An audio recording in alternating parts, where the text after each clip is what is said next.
Hello students, आज हम लोग बात करेंगे डेटा ट्रांसफ़र इंस्ट्रक्शंस की माइक्रोप्रोसेसर 8085 के लिए।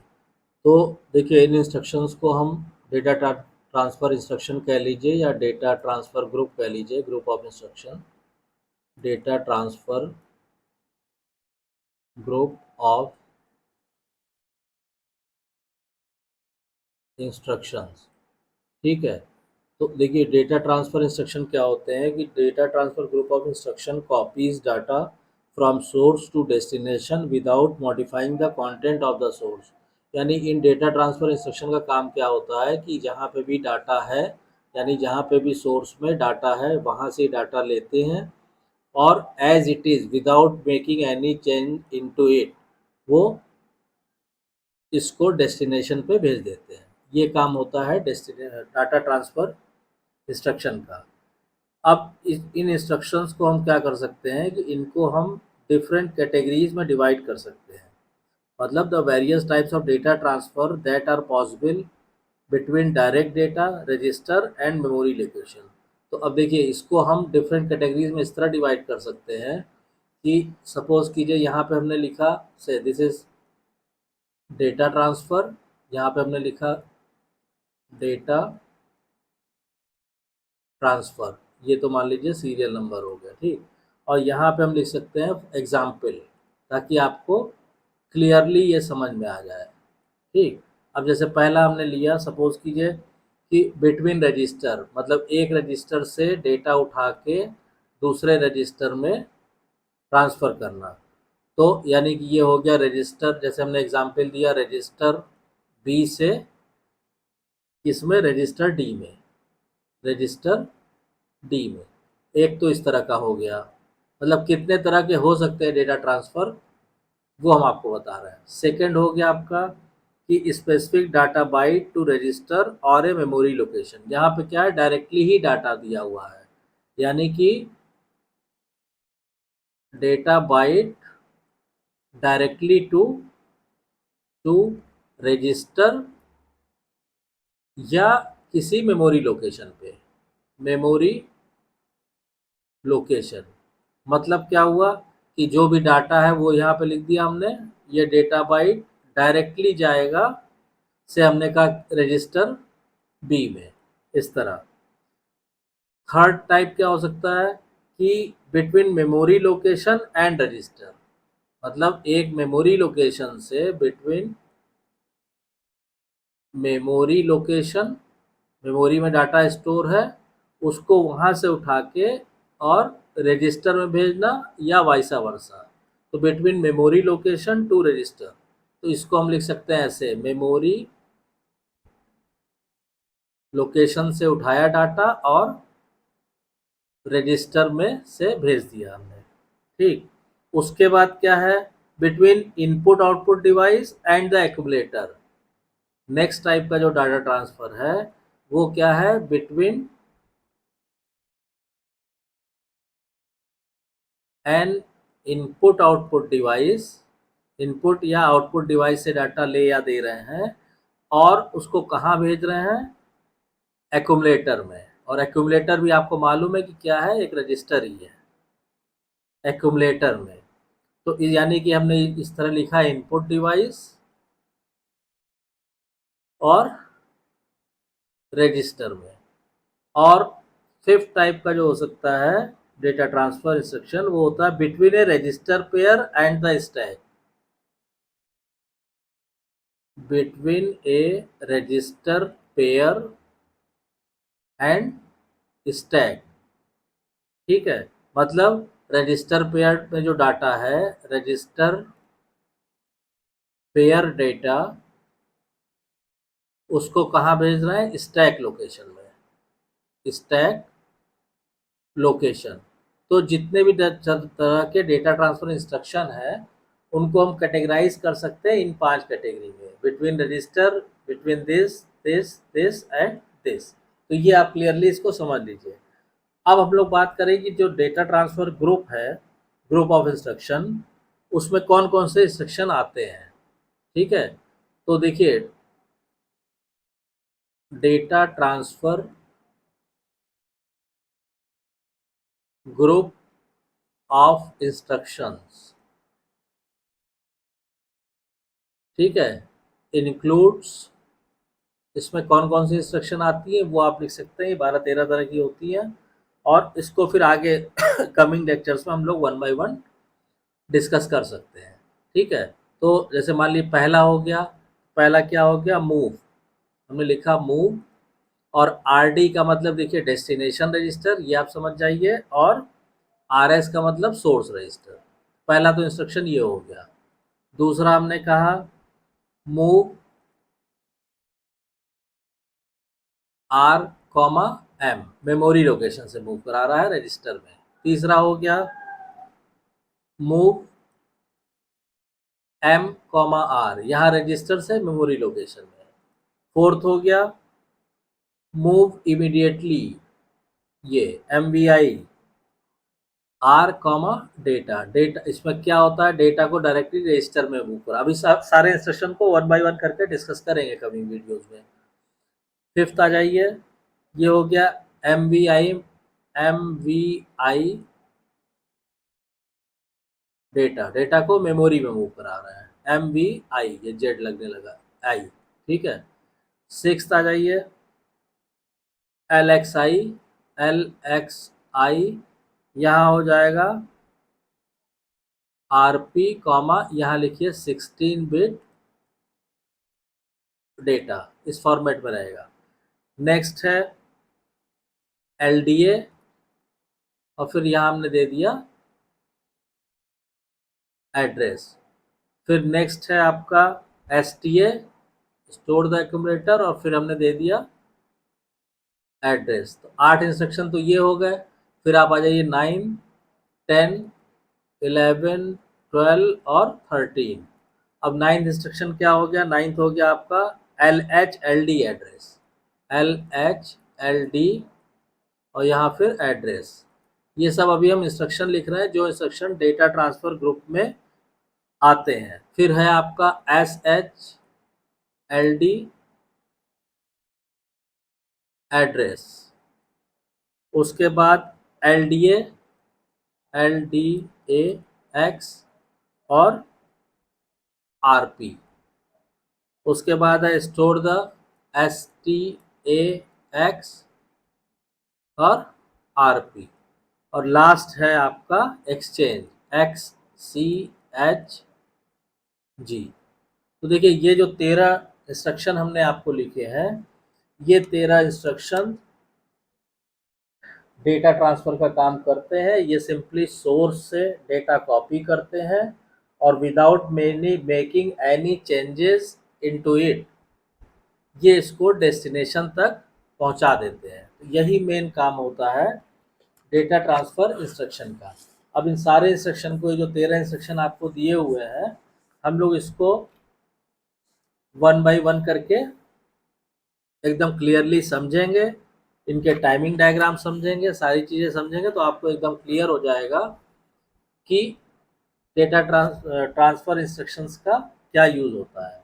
अब इसमें जैसे मान लीजिए हम लोग पहला उठाते हैं, पहला क्या है हमारा, move R D comma R S, ठीक है। पहला इंस्ट्रक्शन क्या है,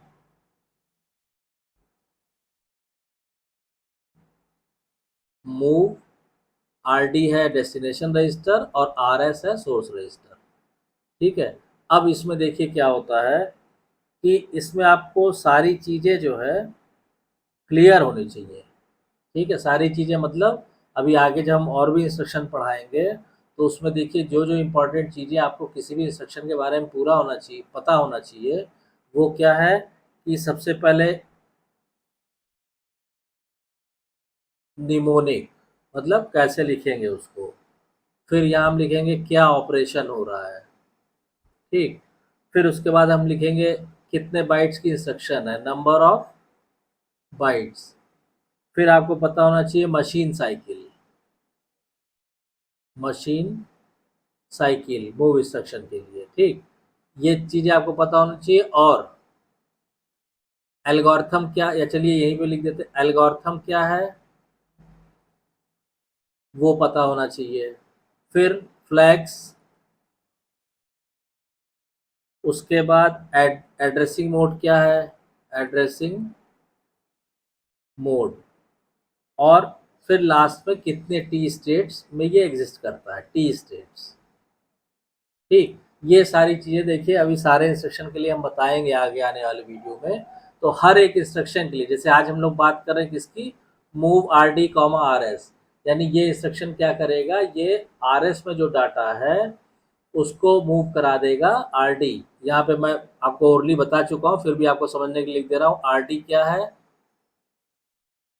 डेस्टिनेशन रजिस्टर जहाँ डाटा जाना है, और आर एस क्या है, सोर्स जहाँ से डाटा मिलना है, लेना है। ठीक, ये ध्यान रखिएगा। अब निमोनिक मतलब, इसका निमोनिक मतलब स्टैंडर्ड फॉर्मेट कैसे आप लिखेंगे, तो निमोनिक होता है मूव, यहाँ हम लिखेंगे आर डी और कॉमा आर एस, यही इसका निमोनिक होता है। ऑपरेशन क्या होता है, ऑपरेशन में हो जाएगा R D equal to R S, equal to क्या, ये असाइनमेंट ऑपरेटर है, मतलब आर एस में जो वैल्यू है वो आर डी में, आर एस की वैल्यू आर डी में कॉपी हो जाएगी। कितने बाइट का इंस्ट्रक्शन है, 1 बाइट, ये ध्यान रखिएगा। मशीन साइकिल इसमें कितनी यूज होती है, 1। ठीक, उसके बाद एल्गोरिथम क्या, एल्गोरिथम आपको बता ही दिया कि भाई आर एस में जो डाटा है वो ट्रांसफर होगा किस में, आर डी में, तो ये एल्गोरिथम हो गई इसकी। फ्लैग, इसमें इस ऑपरेशन में फ्लैग मॉडिफाई होते हैं नहीं, तो आप लिख देंगे नो फ्लैग्स आर मॉडिफाइड, क्योंकि इसमें फ्लैग्स पे कोई फर्क नहीं पड़ता। ठीक, फिर एड्रेसिंग मोड, तो इसमें चूंकि रजिस्टर इन्वॉल्व है, आप देख रहे हैं सोर्स भी रजिस्टर है और डेस्टिनेशन भी रजिस्टर है, तो आप इसको लिखेंगे register addressing mode, register addressing mode. ठीक, अब उसके बाद टी स्टेट, तो इसमें कितने टी स्टेट यूज होते हैं, 4। तो ये तो इसका बेसिक इंट्रोडक्शन हो गया कि ये सारी चीज़ें आपको पता होनी चाहिए किसके लिए, मूव इंस्ट्रक्शन के लिए। ठीक, अब इसमें देखिए, अब हम लोग काम की बात करते हैं कि कैसे काम होता है इसके अंदर। तो इसमें क्या होता है कि this instruction copies data from source register R S to the destination register R D. The source register R S and destination register R D can be any general purpose register like A B C D E H और L. तो source और destination register कोई से भी register जो आपके microprocessor में जो रजिस्टर हम लोगों ने पढ़े हुए हैं, A B C D E H और एल, उनमें से कोई भी हो सकता है। और contents of source register remains unstained, मतलब सोर्स रजिस्टर में जो कंटेंट रहता है वो वही रहता है, और उसकी एक कॉपी आरडी में स्टोर हो जाती है। ठीक, एक्स्ट्रा हमने आपको एग्जाम्पल, अब इसकी एग्जाम्पल की अगर हम लोग बात करें, एग्जाम्पल की, जैसे हमने कहा से सपोज कीजिए मूव बी कॉमा सी, इसका मतलब क्या हुआ कि सी का जो कंटेंट है वो बी में कॉपी हो जाएगा। मतलब अगर हमने कहा कि मान लीजिए सपोज कीजिए इनिशियली बी में 20h, एच मतलब हेक्साडेसिमल है, और सी में क्या स्टोर है, सी में स्टोर है 10h। ठीक, तो आफ्टर एग्जीक्यूशन क्या होगा, सी का डाटा बी में जा रहा है ना, हाँ, तो बी में क्या आ जाएगा, 10h आ जाएगा, और सी तो जो था वही रहेगा। तो एग्जीक्यूशन के बाद ये स्थिति हो जाएगी। क्लियर, तो आई होप कि आपको ये क्लियर हो गया होगा। अगर इसको जो है आप डायग्राम से समझना चाहें, ठीक है, तो देखिए डायग्राम अगर इसका हम ड्रॉ करेंगे इसी इंस्ट्रक्शन के लिए जो हमने मूव बी कॉमा सी बनाया है आपको, तो इसमें क्या होगा कि अगर आप डायग्राम ड्रॉ करेंगे तो पहले आपको क्या करना होगा, जैसे रजिस्टर होते हैं उसके अंदर माइक्रोप्रोसेसर में, ये आपने रजिस्टर बनाया, ठीक है, और ये स्टैक पॉइंटर हो गया, प्रोग्राम काउंटर हो गया, और बाकी आपके जैसे 4 रजिस्टर आप लोग बनाते हैं वो बना दीजिए। ठीक है, 8 8 बिट की, 1 2 3 4, ये हो गया। अब ये स्थिति मान लीजिए हमने कहा दिस इज बिफोर एग्जीक्यूशन, ये स्थिति है। अब इसमें ये जो, अच्छा ये क्या हुआ, ये हो गया ए बी, बी सी ये हो जाएगा, डी ई ये हो जाएगा, एच एल ये हो जाएगा, स्टैक पॉइंटर ये हो जाएगा, और प्रोग्राम काउंटर ये हो गया। ठीक, अब इस कैरी फ्लैग जो रहते हैं उसको आप यहाँ दिखा दीजिए। ये साइन हो गया, ज़ीरो हो गया, फिर उसके बाद ये कुछ नहीं है, फिर ये ऑक्सिलरी कैरी हो गया, फिर ये कुछ नहीं है, फिर ये पैरिटी फ्लैग हो गया, फिर ये, तो जो जहाँ पे जिन बिट्स की कोई वैल्यू नहीं है उसको आप हमने ऐसे मार्क कर दिया, ये बेकार है, फिर हमने कहा ये बेकार है, और फिर हमने कहा ये बेकार है। ठीक, बाकी ये क्या हो गया, sign flag, zero flag, auxiliary carry flag, parity flag, और सी वाई फ्लैग। ठीक है, कैरी फ्लैग। अब क्या कह रहा है कि मूव बी कॉमा सी में, इनिशियली बी में क्या है, इनिशियली बी में दिया हुआ है, क्या दिया हुआ है बी में 2 0, और सी में क्या दिया हुआ है 1 0। तो ये स्थिति क्या है, ये स्थिति है बिफोर एग्जीक्यूशन। अब आफ्टर एग्जीक्यूशन, तो आफ्टर एग्जीक्यूशन में आपको क्या होगा, सब कुछ सेम होगा, और इसको बना दीजिए, बना लेते हैं इसको जल्दी से। ठीक है, ये हो गया, ये हो गया, फिर हमने कहा 1 2 3 4, मान लीजिए ऐसे बना दिया हमने, ये बना दिया सारी चीज़ें, ये ए बी सी डी और सब कुछ वैसा ही है। तो आफ्टर एग्जीक्यूशन क्या होगा, आफ्टर एग्जीक्यूशन आपका बी में कितना हो जाए, बी में भी 10 हो जाएगा, और सी में तो 10 था ही, यानी आफ्टर एग्जीक्यूशन ये वैल्यू यहाँ आ जाएगी, यहाँ भी इसकी एक कॉपी आ जाएगी। तो इसको आप लिख सकते हैं आफ्टर एग्जीक्यूशन। तो आई होप कि आपको ये क्लियर हो गया होगा कि मूव ऑपरेशन कैसे परफॉर्म करता है। ठीक है, अब हालांकि टाइमिंग डायग्राम भी इसको, इसका जो है ड्रॉ किया जा सकता है, क्योंकि हमने टी में लिखा है ना, फोर स्टेट्स होते हैं। ठीक है, तो मान लीजिए अगर इसका हम टाइमिंग डायग्राम भी बनाएंगे, हालांकि वो बड़ा टाइम कंज्यूमिंग प्रोसेस है। ठीक है, चलिए इसको हम टाइमिंग डायग्राम को नेक्स्ट लेक्चर में डिस्कस कर लेते हैं, या लेक्चर काफ़ी लेंदी हो जाएगा, इसको टाइमिंग डायग्राम इसका हम नेक्स्ट लेक्चर में डिस्कस करेंगे। ठीक है, तो इस तरह से ये ऑपरेशन मूव बी कॉमा सी एग्जीक्यूट होता है।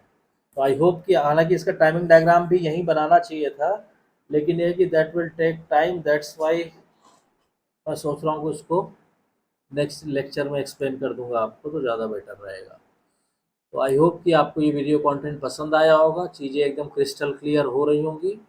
अगर कोई डाउट्स, कन्फ्यूज़न, कुछ इम्प्रूवमेंट आप चाहते हैं लेक्चर में, तो प्लीज़ कमेंट लाइन में कमेंट करके लिखिए। और अगर वीडियो कंटेंट पसंद आ रहा है तो प्लीज़ वीडियो को शेयर कीजिए, लाइक कीजिए, चैनल को सब्सक्राइब ज़रूर कीजिए, और सब्सक्राइब करके नोटिफिकेशन बेल ऑन कर दीजिए, ताकि जब भी नेक्स्ट वीडियो डाली जाए उसकी इन्फॉर्मेशन आपको तुरंत मिल जाए।